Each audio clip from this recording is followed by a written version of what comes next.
Hey everybody, Rich Canham here with you again, and today I am joined with Tony, who many of you know is with Russell Insurance, who is our independent in-house insurance agent broker of sorts.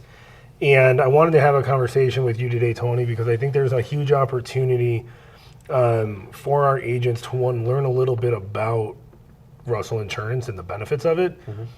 But also because I think that as a company, we don't do a good enough job of explaining and sharing the value that you bring to the table, and Kristen as well, right? Like bring to the table, not even for us, but for our clients.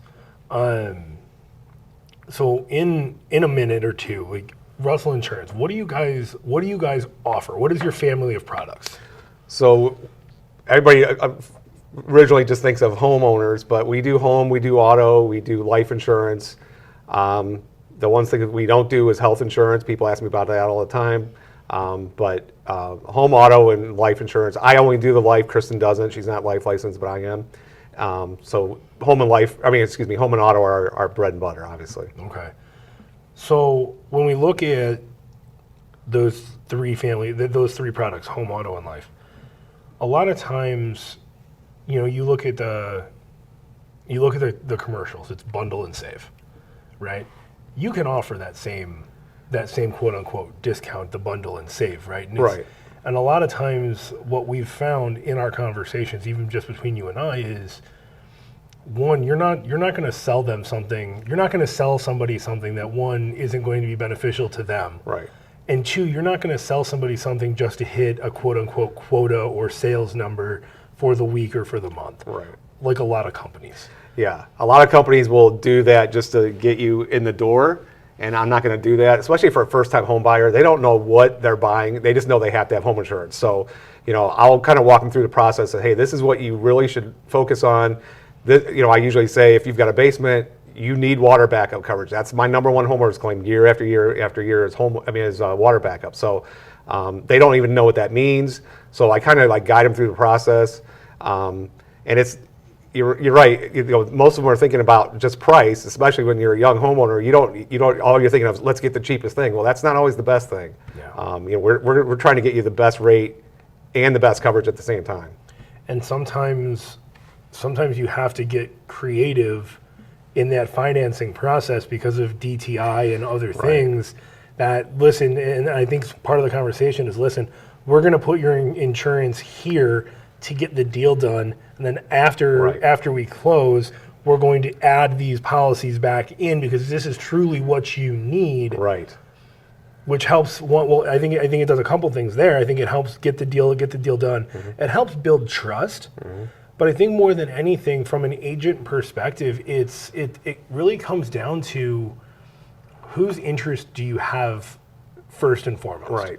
Right. Like I look at some of these guys that are running that we see on TV and in the commercials. Right. It's they're not working for the customer. Right. They're working for their pocketbook. They're working for the company. Right. And it's how can I sell this coverage that you might not need, right, but looks really good on the policy rider, right? Right, exactly. Like I usually tell people, I say, I quote it the way I would want it quoted. The coverage that I would want doesn't necessarily mean they have to go with it, but I'm just, that's how I start out. And I say, here's a bunch of options for you if you're interested. You don't have to do these, but this is one I recommend. Yeah. And then when we actually go to the point where we have them sign the applications, I have a waiver form in there that says, okay, I offered you these. If you don't want them, just check them off and initial that we offered it and we talked about it, but you didn't want it. So, I'm definitely not high pressure at all. I mean, anybody that knows me knows I don't like that. So I'm not like that. I just want to get them the best coverage they can and actually buy a policy they can actually use, not just because they have to have it. Yeah. You mentioned the water backup. Mm-hmm. I want to come back to some of those most common policies or questions that you get, but specifically water backup. Before we jump into a lot of this, I think people have a misconception, at least on the agent side, of what water backup actually means. Right. Water backup, and please explain it from your perspective. But water backup does not mean there's water pouring in from the foundational wall. Right. Yeah, that's what a lot of people think it is. Yeah, exactly. So water backup is water backing up into your basement through a sewer or a drain. That's the only way that water backup's covered. It's got to come in through one of those two ways. Does a sump pump count? Yeah, sump pump's usually where you see it. Usually if it's raining so hard the sump pump can't keep up with it, or the sump pump fails and water backs up. That's like the typical one you're going to see. But like I've had situations where I had actually one in Westlake. Lady had flood insurance and she had water backup, and they paid under both, which is very rare. It usually doesn't happen that way. But yeah, water coming in through through the doors, through the windows, through the foundation, that is not water backup. That's considered a flood, and usually, that's not covered unless you have a flood policy. So even in that instance of like we had like those 100-year rains, Right. There's nothing to cover that. No. Right? No. So let's talk about the insurance process, and let's talk about it from an agent's perspective, because insurance is not something that your traditional agent ever even thinks about. Right. Right? So if we're going to do this correctly, and we're working with a buyer, we're going to have a buyer's consultation, and we're going to sit down and talk about the home buying process. We're going to talk about homeowners, home inspections. We're going to talk about home warranties. We're going to talk about lending, and we're going to talk about here are my 3 preferred loan officers, right? Very rarely does an agent ever talk about here's my insurance partner and the benefits to using my insurance partner. Right. When in the process do you feel from the insurance side of things, well, when do you actually get the call for, hey, I need insurance? And 2, when is the ideal time to have the conversation of, hey, I need insurance? Okay, yeah. Because they're 2 very different answers. Right. Right. The earlier in the process, the better. Like once they made an offer on a house and it's been accepted, that's when you should start thinking about insurance right away. And the reason I say that is the earlier in the process, if I quote a home policy either 8 days in advance or 14 days in advance, it varies by company. But if I quote it in advance, they're getting a discount right off the bat just for me quoting it ahead of time. So that's a huge part of it. And you say in advance, you're talking about the day that they bind. Right. So let's say it's January 1st and they're not closed until February 1st. That's good because now they're going to get the discount because we're going to make it effective February 1st. That's what I mean. But a lot of times there's been actually plenty of times where the person goes to closing and they don't have the insurance lined up and it's holding up the closing. Obviously I don't want that to happen. Nobody wants that to happen. So the earlier in the process, the better. Yeah. A lot of times I think earlier in the process is better for not even from a savings perspective, but from a shopping perspective. Right. Because if I have Progressive, right, or if I have Geico, or pick another national big name company, right, and I have my insurance agent, and that's the only policy they can give me is State Farm, for example, right? A State Farm agent can't shop other insurance companies. Right. So if I'm rushing, I might just go and fine, whatever, just give it to me, and it might not even be something that I want. Right. Right. Like Liberty Mutual, they don't their roof isn't an actual replacement cost; it's a depreciation of this is the actual cost, and this is how old the roof is, and this is how I woke up this morning. Right. So this is how much money I feel like giving you. Right. Right. That's important in the shopping process alone. Right, like you don't walk in, you don't wake up in the morning and go, I'm going to buy a house, and go, I'll take that one, and not even go inside. Right. You're going to do the time to go in and look at the bedrooms and different things.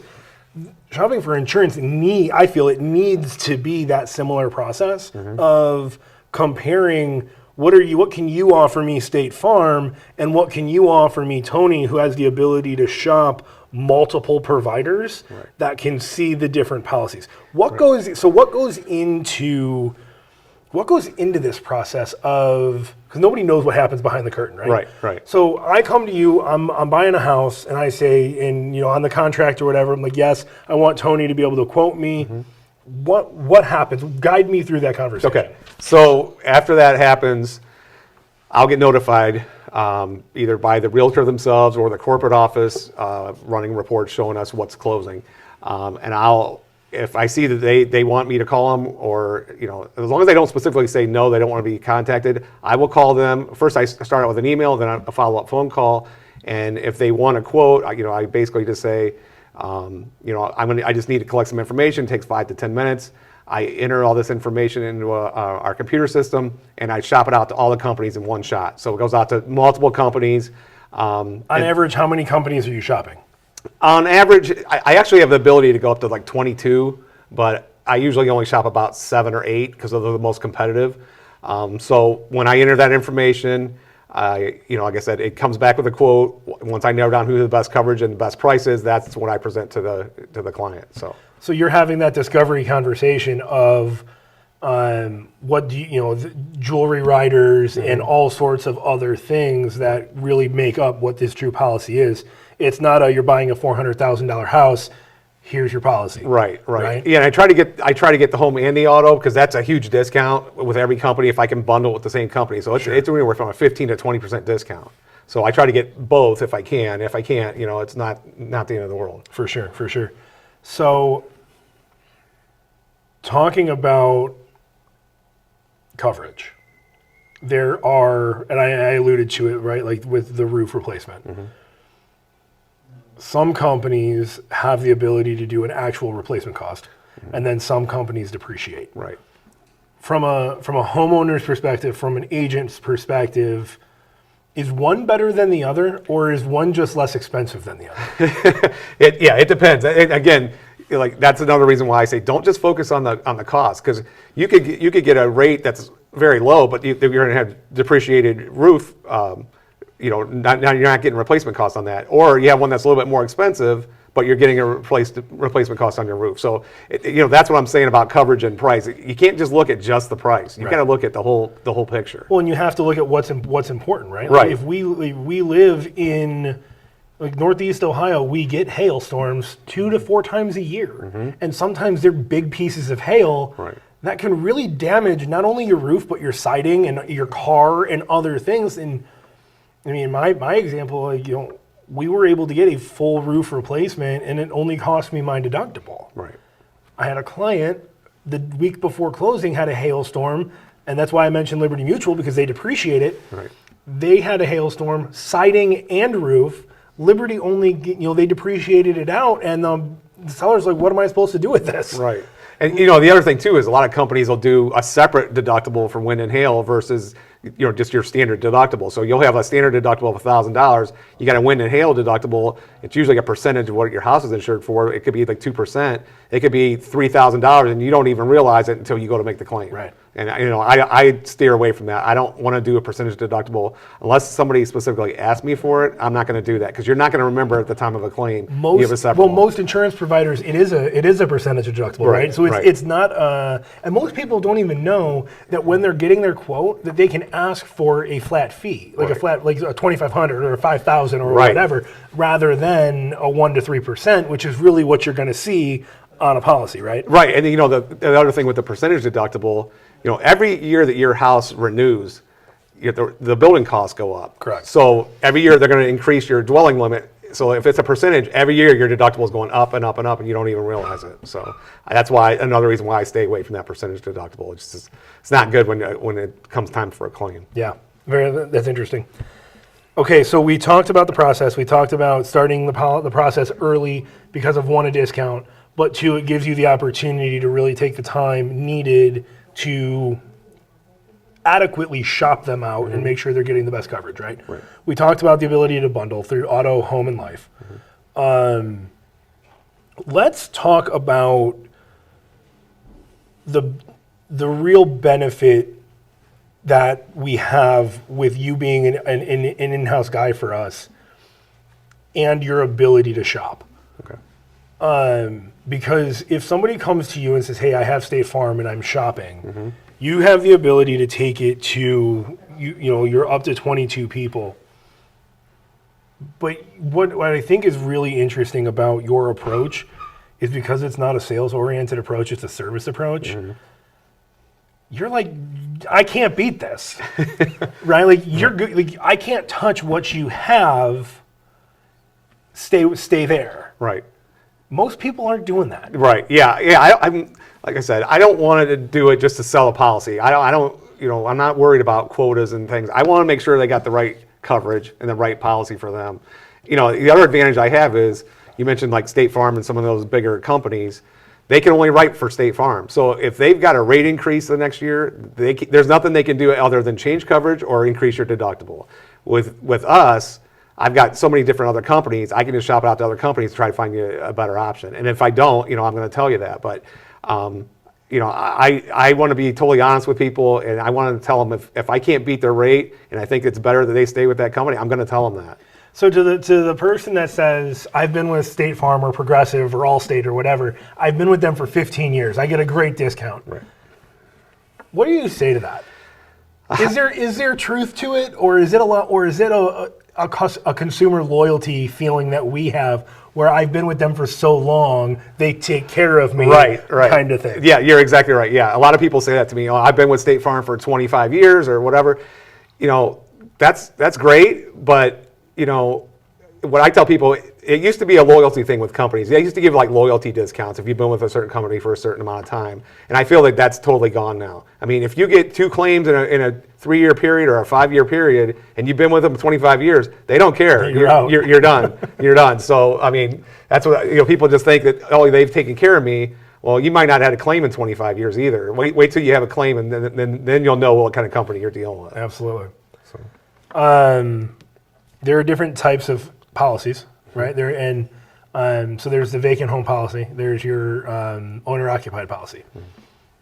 In a world where we have homeowners buying properties, renovating them before they move in, what does that look like? Because on the mortgage, right, they're getting an owner-occupied policy. Right. And yet there might be 2 or 3 months, 6 months, depending on the project, that they're not even occupying the property. Right. What's the rule of thumb there? So the rule of thumb is if that house has been vacant more than 30 days, you need a vacant home policy. And almost every single policy out there has a stipulation in there that if it's been vacant and you have a claim, again, at least 30 days, some of them are 60 days, but if it's been vacant and you have a claim, they don't have to pay the claim. And if an insurance company can get off of a claim, they're not going to, they're going to do everything they can not to pay it. Yeah. Because it's right in the contract. I mean, that's considered a contract, that homeowner's policy. For sure. People a lot of times will have a homeowner's policy that's been in place for a while, and let's say the owner passes away, and they just keep paying on the insurance, thinking that they're fine. Well, it's no longer owner occupied at that point. If you have a claim, you've been paying on a policy you can't even use. So I always tell people, just make sure once that 30-day, or you're getting close to that 30-day mark, you get a vacant home policy, because you don't want that to come back to bite you. Yeah. People like to hide pools. They like to hide trampolines. They like to hide dogs. Yeah. I don't think they realize that there are people that these insurance companies pay to go to the property to take a picture. Yeah. To like, is this actually what they said they bought? Right. In those instances where, they say they have a dog, but it's a mix, Yeah. and I have a Rottweiler and a German Shepherd, right? So my dogs they're not mixes; they're 100% purebred. But that you can have a dog that looks like a pit bull. Right. That's a terrier mix. Right. Yeah. What happens there? If you tell me, this actually just happened to me the other day, I always ask the questions when I get all the information up front. I always ask, do you have a swimming pool? Do you have a trampoline? Do you have a wood-burning stove? Do you have a dog? Every single time. Kristen's the same way. We do that every single time. I asked this lady if she had a trampoline. She said no. And sure enough, they sent their home, it's called a home inspector on our side, but they send out the inspector to go out and take pictures of the house, and there's a trampoline sitting there. And immediately I get a notified from the underwriter saying, hey, there's a trampoline here. It doesn't have a net around it. We're going to cancel this person if they don't get rid of it. So it happens quite a bit. I hate to find out that way. That's why I ask up front. And she said she didn't remember me asking the question, which I'm sure I did. Of course, of course. So you could get dropped. Oh yeah, you can get dropped. Yeah. Because you're lying. Right. Right. Now, what would happen in the instance where they didn't come out and check it? Okay. Right. And you have a trampoline, and somebody's jumping on the trampoline and they get hurt. Yeah. And you want to file a claim. So What is that? What happens as the insurance provider to that individual? okay, so they will pay the claim. They'll pay it out, but guess what? You're gonna get dropped. The next time it comes up for renewal, you're done. So they will pay it out. That's why we don't want that to happen. We want to know up front what we're dealing with. And I have companies that will like exclude trampolines or exclude certain dogs. So that's why I want to know up front. I just want them to be totally honest, and that way we can avoid something happening down the line. Well, it's like car shopping, right? And like you want a 5-passenger sedan, yet the car that you bought is a 7-passenger SUV. Right. They don't match. Right. So the policy needs to match what's actually being purchased. Right. Exactly. They want to charge for that risk. So that, if there's more risk, they need to charge more. Absolutely. Talk to me about flood insurance, which is different than the water backup, right? Sometimes you can buy a flood insurance policy. I want to talk about that. Okay. You can buy the previous owner's policy. But you can also go to the FEMA website, which is the site you're going to use when you're going to see if the property's in a flood zone. Right. Talk to me about that process, what that looks like, and how to almost avoid flood insurance if you could. Okay. So if you've got somebody you think may be in a flood zone, you're not sure, I always tell everybody, just send me the address. I can look it up in 5 minutes. A couple people have mentioned to me before that they can look it up in Realist, and I suggest not to do that because they rezone these maps every couple of years. So you don't know if that's older information or not. So always, you can text me, call me, email me, just let me know the address, and I can look it up and tell you. So the other part of that is if they're getting a government loan, so it's got to be, if it's an FHA, a VA, a USDA loan, they have to get the flood insurance through the government program. They don't have a choice. Now, if they're getting a conventional loan, they can get, it depends on the mortgage company, but they can get private flood insurance, which is a lot less expensive. So that's a huge thing right there. I'm talking like it could be hundreds or even thousands of dollars less if you can get it through private flood. And that's the policy that you can purchase. Yeah, yep. So what does that look like? So with flood insurance, you have to pay it all up front. There's no payment plan or anything like that. It depends on the mortgage company if they're going to pay the insurance or if they want the client to pay the insurance. But they basically pay by credit card right up front. They usually need that before they can close on a house if they're in a flood zone. A lot of people think if they're not in a flood zone, they can't buy flood, which is not true. You can buy flood, and believe it or not, I think it's like 40% of the floods that happen are people that are not in a flood zone. So you can buy that anywhere that you live. It's obviously a lot less expensive if you're not in the flood zone. To give you an example, if you got the max and you're not in the flood zone, the maximum amount of coverage you can get is $250,000 on the dwelling, $100,000 on contents, and it's about $490 a year. So sometimes when people call me there and say, do I have flood on my home policy? You don't have flood on your home policy. That's a separate policy altogether. When would somebody want flood insurance that's not in a flood zone? Like what? Because I'm sure somebody heard that and said, well, maybe I need flood insurance. When does that situation, like what does that look like? Sometimes people are like, when I run these flood zones, a portion of their property might be in the flood zone, but their house isn't. So if they have a couple acres and like part of that back part of that lot is in a flood zone, and you have something back there like a barn or something you want covered, that's when I would say you might want to look at it. Now, typically that's not going to be required, but you might want it just to make sure you have coverage on that barn. So let's take that and talk about that a little bit. So we're talking about a property now, maybe it's an acre or two, right? The back right corner of the property is in a flood zone. That's not required to have flood insurance. It depends. It depends on the mortgage company. Some mortgage companies will say if any part of your property is in there, you have to have flood. Some companies will say as long as the house isn't in there, you don't have to. So it totally depends on the mortgage company. It's their call. So when I run those reports, if it's partially in a flood zone, it'll tell you that, and I'll send that to the realtor and say, okay, talk to your mortgage company and see what they require. So it's really dependent on the mortgage company's decision. So, and then if any part of the dwelling is in the flood zone, then it's required. Yes, exactly. Right. So we see that around the rivers. We see that in low-lying areas, right, where you might be at like a bottom of a hill kind of thing. Right. and really you're looking to see if a property is in a flood zone almost off the rip. Yeah. Right? Yeah. So it's not necessarily something that as the realtor we need to know. Right. However, if the property is in a flood zone, it would be nice to know in the marketing of the property Right. where it might be, a pain in the butt. Right. I mean, and here's the other thing that I've been talking about a lot the last couple of years because I didn't even know this. I've been doing this 23 years and I didn't even know this was an option. If you're buying a house, it's in a flood zone, the current owner has a flood policy in place. The best thing for you guys to do is just have them transfer that flood policy to the new owner. They keep the same, same premium.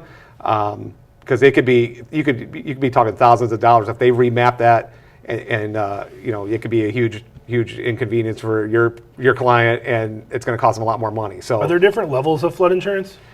Yeah, that you can buy, or is it based on how much of you is in the flood zone? How does that work? So for how we determine how much to insure the house for is what it's based on the replacement cost of that house. So if they're buying a house for $100,000, but the replacement cost $200, you need to insure it for $200 because the mortgage company is going to want you to protect their interests also. So you're going to have to do it for that full amount of that replacement cost. So in the instance where it might make more sense to buy the seller's policy, do you then do you look at that policy and go, this isn't going to be suitable for the dwelling based on? Yeah, I can do that. Like usually I have to have that declaration page up front to see. But yeah, I would tell them, hey, you need to increase this. But it's still the best option is to transfer that because the cost is going to be much less than if you had a brand new policy. Okay. Talk to me about a clue report. I know a lot of this isn't something that we recommend doing on every property. Right. Okay, so right. Hear me say this. Don't do this on every property. However, if you are working with a client and it's blatantly obvious that it looks like there has been something, what is the clue report? How is it beneficial? And from an agent's perspective, when would be the right time to ask you about it? So if you've got any question that there might have been a flood loss, a water loss, any kind of loss on this, a fire loss, I would tell you, just send me the address. I can look it up.